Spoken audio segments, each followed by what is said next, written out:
Um dos principais desafios no desenvolvimento de uma aplicação React é a gestão do seu state. O state é basicamente o local onde está guardada a informação que nós depois vamos apresentando e gerindo na nossa aplicação. E tradicionalmente uma aplicação de React é constituída por imensos componentes, uns aninhados dentro de outros.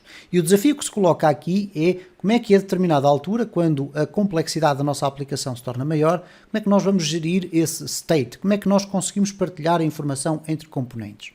Já vimos na playlist de React fundamental como é que nós podemos fazer o prop drilling. O que é o prop drilling? É passar propriedades de uns componentes para outros. Isto é passar de pai para filho, de filho para neto, enfim, o que quer que seja. Neste vídeo, nós vamos fazer aqui uma breve introdução ao conceito ou ao problema que o Context API vem procurar resolver. O Context API é um sistema para gestão de state que vem incorporado dentro do React. Existem outras alternativas, como é o caso do Redux, que certamente iremos ter a ocasião de falar aqui numa outra pequena playlist. E nesta pequena playlist eu quero vos mostrar como é que depois podemos resolver esta questão da gestão do state. Ora, neste vídeo eu vou-vos mostrar qual é o problema que temos que resolver. E vamos fazê-lo aqui através de um exemplo muito simples. E mais uma vez eu chamo a vossa atenção para esta forma que eu tenho de explorar as coisas, que é reescrever uma aplicação muito simples. Neste caso eu poderia trazer aqui já uma aplicação escrita, penso que não faz sentido, até porque vocês podem estar a pegar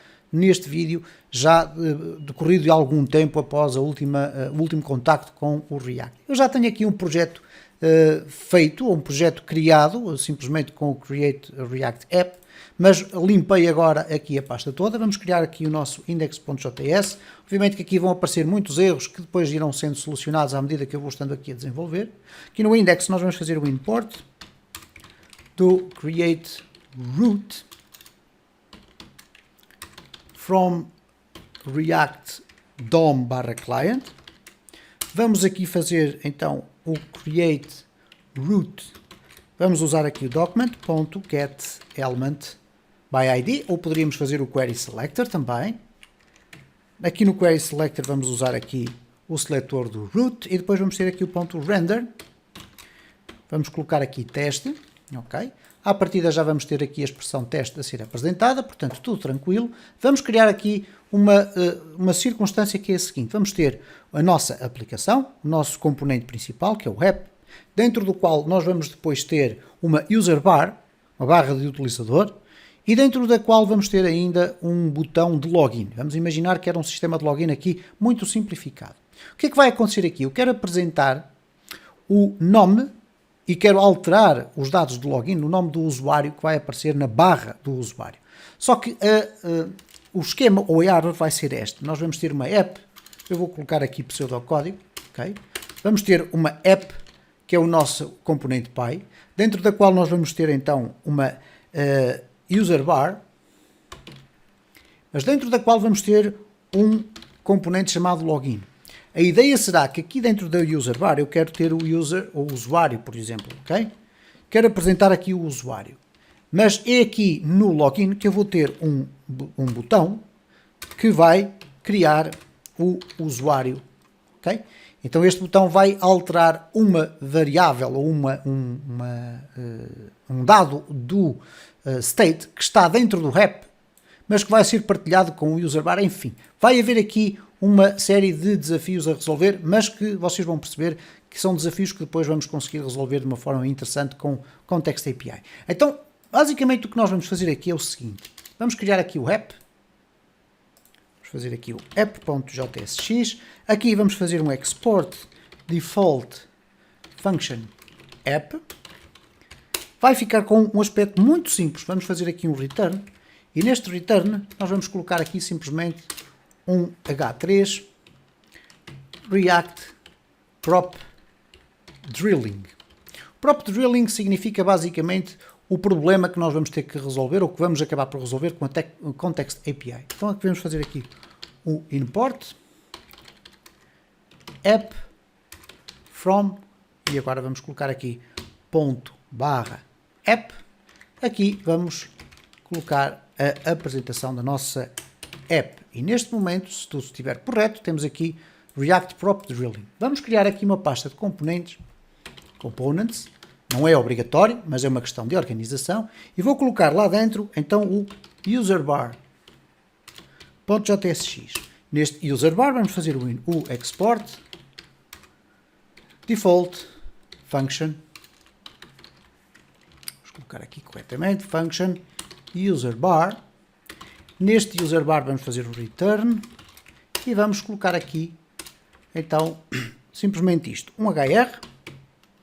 Vamos colocar inclusive aqui 2 HRs, um separador para cima e para baixo, e vamos colocar aqui o usuário, e aqui alguns vai aparecer depois o valor do usuário. Obviamente que eu não coloquei aqui as chaves para que o sistema não me esteja a apresentar erros. Então aqui é apenas simplesmente para marcar o espaço onde vai ser apresentado o usuário. O que é que vai acontecer aqui na minha app?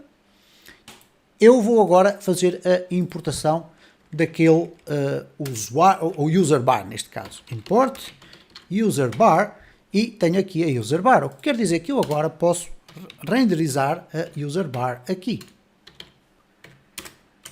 Okay? Então vamos passar a ter aqui o usuário e o espaço para a sua apresentação.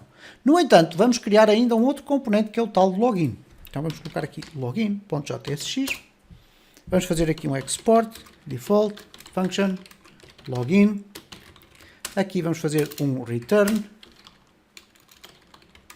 E neste return nós vamos colocar simplesmente o seguinte. Vamos colocar aqui um button. E neste botão vamos fazer aqui o login. Simplesmente assim. Não vai ter agora mais nada. Bom, o que é que vai acontecer aqui? Eu quero que este login seja incorporado dentro do user bar e não dentro do app.jsx. Ele poderia ser incorporado aqui dentro, não havia qualquer problema. Mas vamos colocá-lo aqui dependente do user bar. Então, para isso, eu vou fazer aqui a importação. Import login from login. E agora eu posso colocar aqui login barra. Okay? Então, nós temos aqui 3 componentes. Este é o componente pai, ou melhor, componente avô. Este é o componente filho e este é o componente neto. Então, significa agora o seguinte.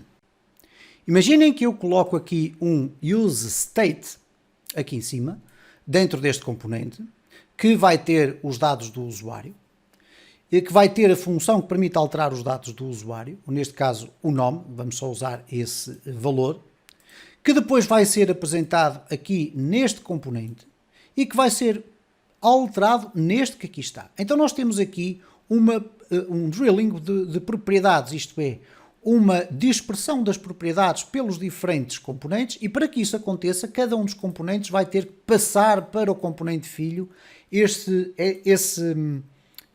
state que nós aqui estamos a criar. Então repara no seguinte, se eu agora fizer aqui o import useState from React, eu posso criar aqui então o meu state. Vamos fazer aqui um const.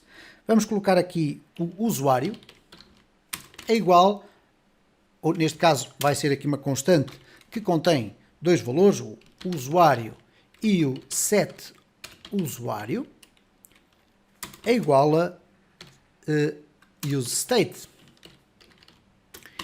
E vamos deixar ficar como um valor vazio, que significa que quando eu quiser apresentar aqui o usuário, não me vai apresentar rigorosamente nada. Vamos ter que criar essa apresentação, mas agora repara o seguinte, eu estou a definir isto dentro da minha app, que é esta parte que aqui está, mas quero passar para o meu user bar. Então eu vou ter que passar aqui os valores do meu usuário. Então vamos colocar aqui usuário igual a quê? Neste caso, vai ter que ser igual a usuário ou o set usuário. Ora, nesta circunstância eu vou ter que passar aqui o usuário e vou ter que passar também o definir, ou vamos fazer aqui o chamado login. O login vai ser o quê? O set usuário. Ok? Então repara no seguinte, eu estou a passar o valor e estou a passar a função que vai permitir alterar o usuário. Agora, se formos aqui ao nosso user bar, eu já vou ter aqui uma propriedade, que é o usuário. Okay? Que eu vou colocar desta forma. Vou fazer aqui uma destruturação nas minhas props e vou ter pelo menos o usuário. Tenho mais uma, que é o set usuário. Mas para já não a vou colocar. Eu aqui já posso fazer o seguinte. Se eu colocar aqui usuário, desta forma, então nós já vamos ter a apresentação do usuário ali. Repara que se eu agora definir aqui João, e agora voltar aqui ao meu browser, ele deveria aparecer aqui. Vamos verificar se é isso que acontece ou não. Vamos aqui voltar ao nosso sistema. E o que está a acontecer aqui então é que eu estou a querer aceder ao usuário, mas estou a usar indevidamente o nome do usuário. O usuário é este com letra minúscula. Então vamos aqui copiar, vamos colocar aqui usuário e usuário assim, e agora vamos verificar que cá está então o nome João. Podemos inclusive aqui fazer um strong, só para termos ali o valor um bocadinho mais carregado. Ok? No entanto, eu quero que no meu login eu tenha a possibilidade de fazer a alteração deste valor que está aqui na minha app. Como é que eu vou fazer isso? Bom, nesta circunstância, uma vez que eu da minha app consigo passar aqui esta propriedade login que contém a função que permite alterar o usuário, eu agora vou ter que passar aqui o login, que é basicamente o nome desta propriedade. Este login vai ser passado como login é igual a login. E desta forma, dentro do login, vai passar a existir esta função login, que não é nada mais, nada menos do que a função que eu posso usar no onClick, é igual, e agora vou criar aqui uma arrow function, e dentro desta arrow function eu posso colocar o seguinte, login, e agora vou definir aqui, vamos colocar aqui login desta forma, porque há de vir daqui de uma propriedade que é o login, que ela está a ser definida aqui dentro, okay? É passada lá no seu interior, que já vem por sua vez da app, e quando chegarmos aqui nós temos login, e vou colocar aqui António. Ok? Então vamos aqui verificar o seguinte, quando eu agora clicar aqui, repara como o António mudou. E tudo isto parece muito simples, mas o que aconteceu aqui foi um exercício já um bocadinho mais complicado de prop drilling.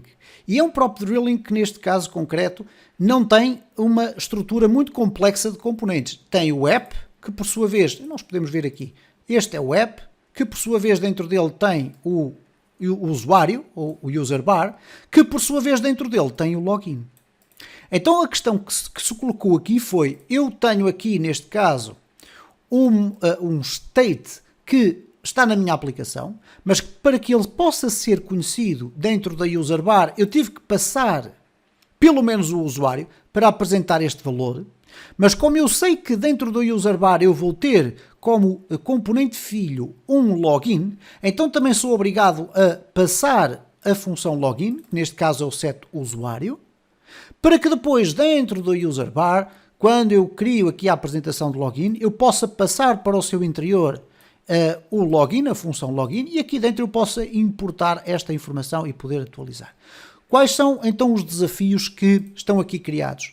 Aquilo que se chama o prop drilling ou o prop hell, o inferno das propriedades. Imagina que em vez de ter apenas 3 componentes aqui, uns dentro dos outros, eu tinha 6 ou 7. E queria que o último fizesse uma alteração de valores no primeiro. Então nós iríamos ter este grande desafio de ter que passar de componente em componente cada uma das propriedades que nós iríamos querer utilizar. E poderemos por vezes estar a falar de vários states a serem passados. E por conseguinte, se temos vários states, teríamos a necessidade de passar um conjunto muito vasto de informação. É nesse contexto que, por exemplo, o Context API, que recorre à criação de um contexto, de um provider e da utilização de um React hook chamado useContext, é nesse sentido que ele vem procurar definir uma forma mais fácil de nós podermos resolver algumas destas situações. Não é a técnica mais aconselhável a ser aplicada em todas as aplicações para gerir estado, até porque numa aplicação com poucos componentes, se calhar é melhor mesmo fazer o prop drilling, mas noutras, com uma árvore de componentes mais extensa, será uma solução mais interessante. O Context API faz parte do React nativo, isto é o React base, não é necessário adicionar mais nenhuma biblioteca ou algum módulo de Node à nossa aplicação e nós vamos ver já no próximo vídeo desta curta playlist como é que nós podemos construir este tipo de lógica que aqui está, mas recorrendo a Context API.